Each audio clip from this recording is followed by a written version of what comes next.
তাহলে কিসের এত অহংকার, কিসের এত দাম্ভিকতা?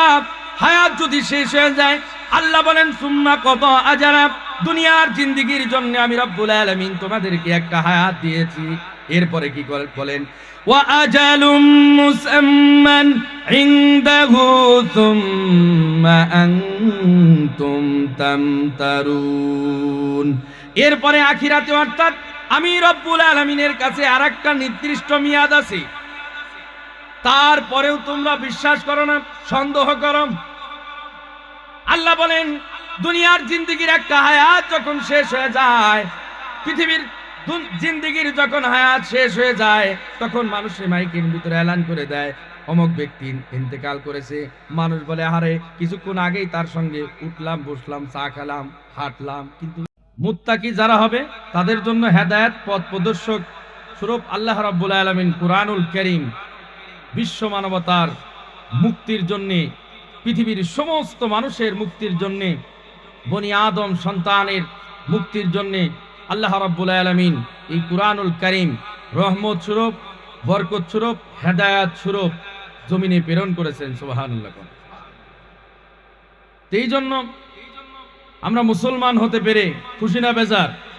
আরো জোরে কান, খুশি না বেজার? এই জন্য শুকরিয়া করব কার? শুকরিয়া একমাত্র আল্লাহর হবে। পৃথিবীতে যত প্রকারের শুকরিয়া আছে, হাম, প্রশংসা, সব একমাত্র আমরা কার জন্য করব? আল্লাহর জন্য করব। এখন রাত না দিন? রাত। সবাই মনে করি এখন রাত। এই রাতের পরে আবার কি আসে? দিন আসে। এই দিনটা কার দান? রাত কার দান? আল্লাহর। এই জন্য প্রশংসা হবে কার? আল্লাহ রাব্বুল আলামিন বলেন আলহামদুলিল্লাহিল্লাযী খালাকাস সামাওয়াতি ওয়াল আরদা ওয়া জাআলায যুলুমাতি ওয়ান নূর। আল্লাহ রাব্বুল আলামিন বলছেন আলহামদুলিল্লাহ, সমস্ত প্রশংসা আমি আল্লাহর। সমস্ত প্রশংসা কার? সূরা ফাতিহাতে আমরা নামাজে কি পড়ি বলেন তো? সূরা ফাতিহার শুরু দিয়ে কি? আলহামদুলিল্লাহ। জোরে বলেন আলহামদুলিল্লাহি রাব্বিল আলামিন। প্রশংসা কার করছি? আল্লাহর। এখানে আমরা প্রশংসা করছি আল্লাহর। কেন? আল্লাহ রাব্বুল আলামিন বলছেন খালাকাস সামাওয়াতি ওয়াল আরদা ওয়া জাআলায যুলুমাতি ওয়ান নূর। এই জন্য প্রশংসা হচ্ছে তিনি আল্লাহ আসমান সমূহ এবং জমিন সৃষ্টি করেছেন, বিশাল বড় আসমান তৈরি করেছেন তিনি।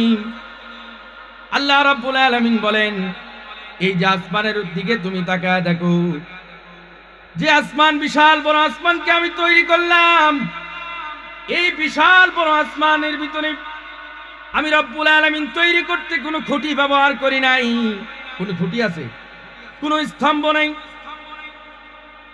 আল্লাহ রাব্বুল আলামিন বলেন বিশাল বড় আসমান তৈরি করলাম, বান্দা কেন শুকরিয়া আদায় করবে না? আমি আল্লাহর দিকে তাকায় দেখো, আর আমি আল্লাহর সৃষ্টির দিকে তাকায় দেখো, আমি কি সুন্দর করে তোমাদের জন্য আসমানটাকে, প্রথম আসমানকে আমি তোমাদের জন্য সাত স্বরূপ তৈরি করে দিয়েছি। আল্লাহু আকবার। আল্লাহ রাব্বুল আলামিন সাত স্বরূপ আসমান তৈরি করলেন। আল্লাহ বলেন খালাকাস সামাওয়াতি ওয়াল আরদা ওয়া জাআলায যুলুমাতি ওয়ান নূর। তিনি আল্লাহ আসমান সমূহ সৃষ্টি করলেন এবং জমিন তৈরি করেছেন, সৃষ্টি করেছেন।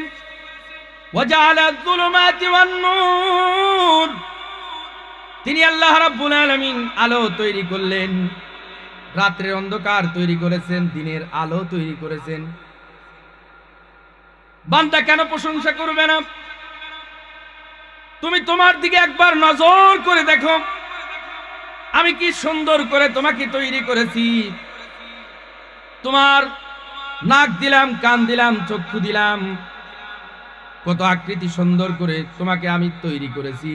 শুধু কি তাই, তৈরি করার পরে আমি রব্বুল আলামিন তোমার জন্য 20 জন করে ফেরেশতা 24 ঘন্টা পাহারাদার নিযুক্ত করে দিয়েছি। কয়জন ফেরেশতা? 20 জন ফেরেশতা। 20 জন ফেরেশতা আমি রব্বুল আলামিন তোমাকে পাহারা দেওয়ার জন্য, তোমার গোলামি করার জন্য 24টা ঘন্টা আমি তোমার জন্য নিয়োজিত করলাম।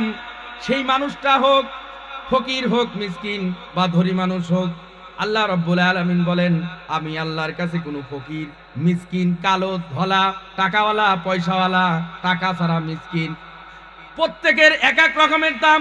এরকম বিষয় নাকি? এরকম বিষয় না। আল্লাহ রাব্বুল আলামিন বলেন আমি আল্লাহর কাছে পৃথিবীর সমস্ত মানুষ এক সমান, আর এই মানুষের ভিতরে যারা ঈমানদার তাদের দাম আমি রব্বুল আলামিন বৃদ্ধি করে দেব। আল্লাহু আকবার বলেন। যারা মানুষের মধ্যে ঈমানদার তাদের ইজ্জত আল্লাহ বৃদ্ধি করে দিবেন। আল্লাহ রাব্বুল আলামিন বলেন বান্দা, এই সমস্ত মানুষকে আমি মর্যাদা দিলাম, মর্যাদা সম্পন্ন করে তৈরি করেছি। মানুষ গরিব হয়ে গেলেও মানুষ তার দিকে তাকায় কম, কথা কোন ঠিক কিনা? আত্মীয় স্বজন টাকা পয়সা কম, ওর দিকে মানুষ কম যায়, মানে তাকায় কম, যোগাযোগ কম রাখে। যে ধনী তার সাথে যোগাযোগ ব্যবস্থা বেশি, কথা কোন ঠিক কিনা? দুনিয়ার নীতি। আল্লাহ রাব্বুল আলামিন বলে মানুষ ধনী হোক, ফকির হোক, মিসকিন হোক, কালো হোক, লুলা হোক, হ্যাঁ যেমনই হোক না কেন, আমি আল্লাহ ওই বান্দা বান্দির প্রতি 20 জন করে ফেরেশতা দিলাম। সুবহানাল্লাহ কন্যা। আমার আপনার যদি ক্ষমতা থাকে, দেশের যদি ক্ষমতা পাই, পিছনে মানুষ হু হু হু হু করে ঘুরে বেড়ায়, কথা কর ঠিক কিনা? ক্ষমতা নাই, মানুষ আছে, নেতার বিষয়ে আর মানুষ নাই, টাকা কামাইতে পারবে না তো মানুষ থাকবে কেমনে? আল্লাহ বলেন এটা আমি আল্লাহর বৈশিষ্ট্য, আমি আল্লাহর পৃথিবীতে, আমি আল্লাহর সৃষ্টিকুলের ভিতরে আমি এরকম বৈষম্য সৃষ্টি করি নাই। কারণ আমি আল্লাহর কাছে সব কিছুই সমান। কারণ গরিব হলেও তার কাছে ফেরেশতা 20 জন থাকে, পাহারা দেয়। ধনী হলেও তার কাছে 20 জন ফেরেশতা দেয়, থাকে, পাহারা দেয়। সুবহানাল্লাহ কোন। কারণ কিভাবে পাহারা দেয়? তাফসীরের ভিতরে লেখা হচ্ছে মানুষ যখন ঘুমায় যায়, চতুর্দিকে মানুষ যখন ঘুমায় যায়, তার কোনো রূহ দুনিয়াতে থাকে না, মরার মতো হয়ে যায়, কথা কোন ঠিক কিনা?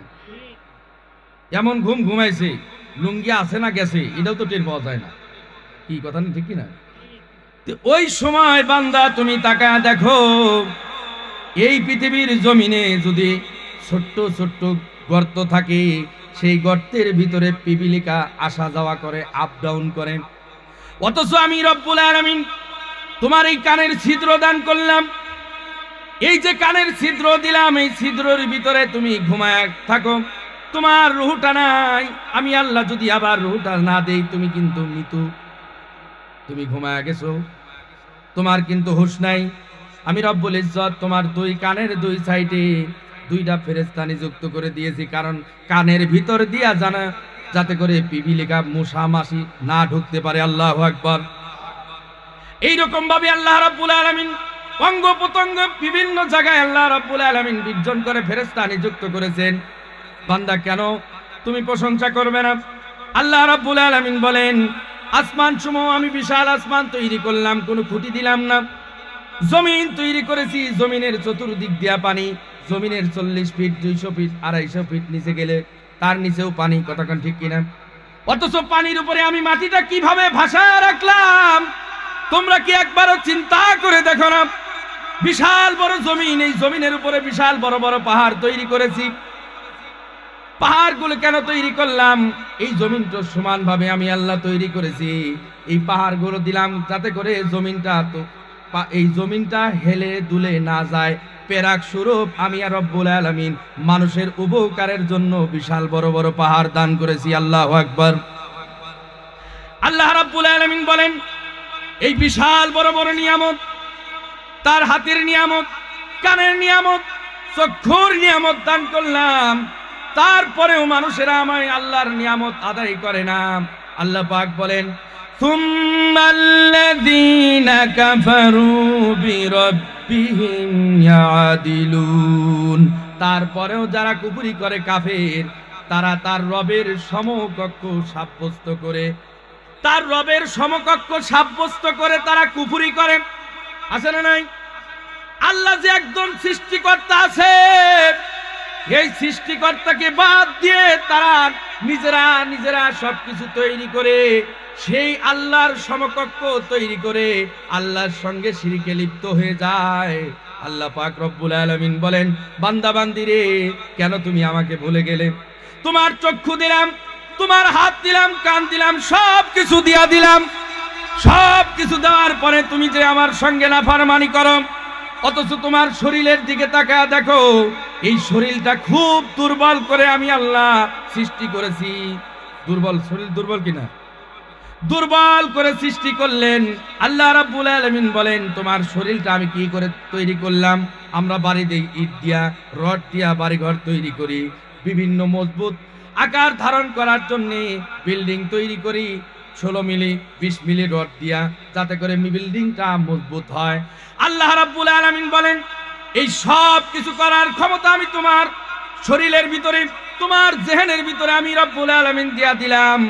আর তোমাকে আমি এমন দুর্বল করে সৃষ্টি করেছি, কি দিয়া তৈরি করলাম তুমি একবার ভেবে দেখো।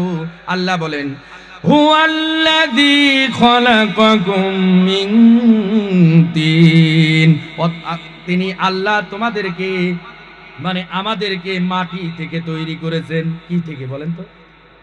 আমি আপনি কিসের তৈরি?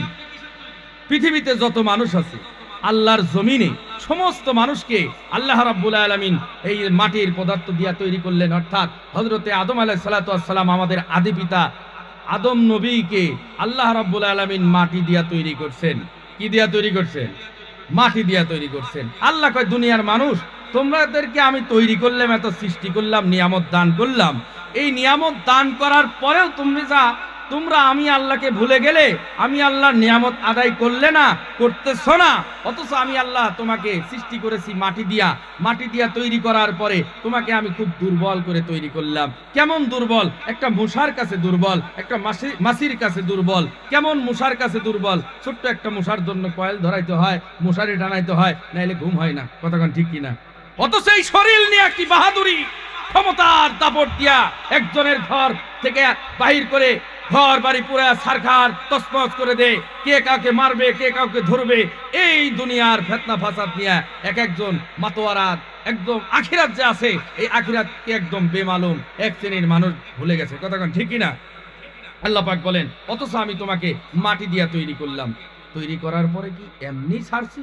আল্লাহ পাক বলছেন না। আল্লাহ রাব্বুল আলামিন বলেন, সুম্মা ক্বাদা আজালা, এরপরে আমি রব্বুল আলামিন দুনিয়ার জিন্দেগির জন্য তোমাকে একটা হায়াত দিয়েছি নির্দিষ্ট করে। দুনিয়াতে একটা হায়াত আছে, দুনিয়াতে হায়াত আছে, দুনিয়ার জিন্দেগির জন্য একটা হায়াত দিলাম। আল্লাহ বলেন, দুনিয়ার জিন্দেগিতে একটা হায়াত দিয়েছি মাটি দিয়ে তৈরি করার পরে। সারা জীবন তোমার হায়াত থাকবে না। ফেরাউন, নমরুদ, হামান, এদের যে ক্ষমতা দিয়েছিলাম, ক্ষমতা থাকার পরে তাদেরকে আমি সুস্থতা দান করেছিলাম ফেরাউনের, কিন্তু একদিন সে ধ্বংস হতে হয়েছে তার। কতক্ষণ ঠিক কিনা? সে তো চিরস্থায়ী নয়। এই জমিনের ভিতরে কত রাজা বাদশাহ ছিল, যাদের দাপটের কারণে সাধারণ নিরীহ মানুষ পর্যন্ত জুলুমের শিকার হয়ে ভয়ে থরথর করে কাঁপত। আজকে সেই মানুষগুলি জমিনের ভিতরে নাই। মাটির কবরের ভিতরে যাওয়ার পরে ওই মানুষের হাড় গুড় পর্যন্ত এখন অস্তিত্ব, মানুষের হাড়ের অস্তিত্ব পর্যন্ত পাওয়া যাবে না। কথা ঠিক কিনা? তাহলে কিসের এত অহংকার, কিসের এত দাম্ভিকতা? হায়াত যদি শেষ হয়ে যায়, আল্লাহ বলেন, সুম্মা ক্বাদা আজালা, দুনিয়ার জিন্দেগির জন্য আমি রব্বুল আলামিন তোমাদেরকে একটা হায়াত দিয়েছি।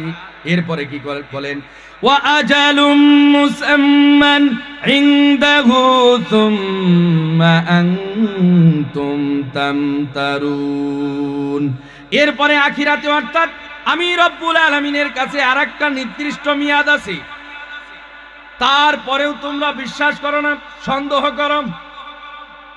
আল্লাহ বলেন, দুনিয়ার জিন্দেগির একটা হায়াত যখন শেষ হয়ে যায়, পৃথিবীর জিন্দেগির যখন হায়াত শেষ হয়ে যায়, তখন মানুষের মাইকের ভিতরে এলান করে দেয়, অমুক ব্যক্তি ইন্তেকাল করেছে। মানুষ বলে, আরে কিছুক্ষণ আগেই তার সঙ্গে উঠলাম, বসলাম, চা খেলাম, হাঁটলাম, কিন্তু মারা গেল। একটু আফসোস থেকে যায়। কিন্তু মৃত্যু যে একটা সত্য, এর উপরে আর কোনো সত্য আছে? মৃত্যু আসবেই। আল্লাহ বলেন এই যে দুনিয়ার জিন্দেগির যখন হায়াতটা শেষ হয়ে গেল, এরপরে আখিরাতের জিন্দেগি, আমি আল্লাহর কাছে আর একটা হায়াত আছে।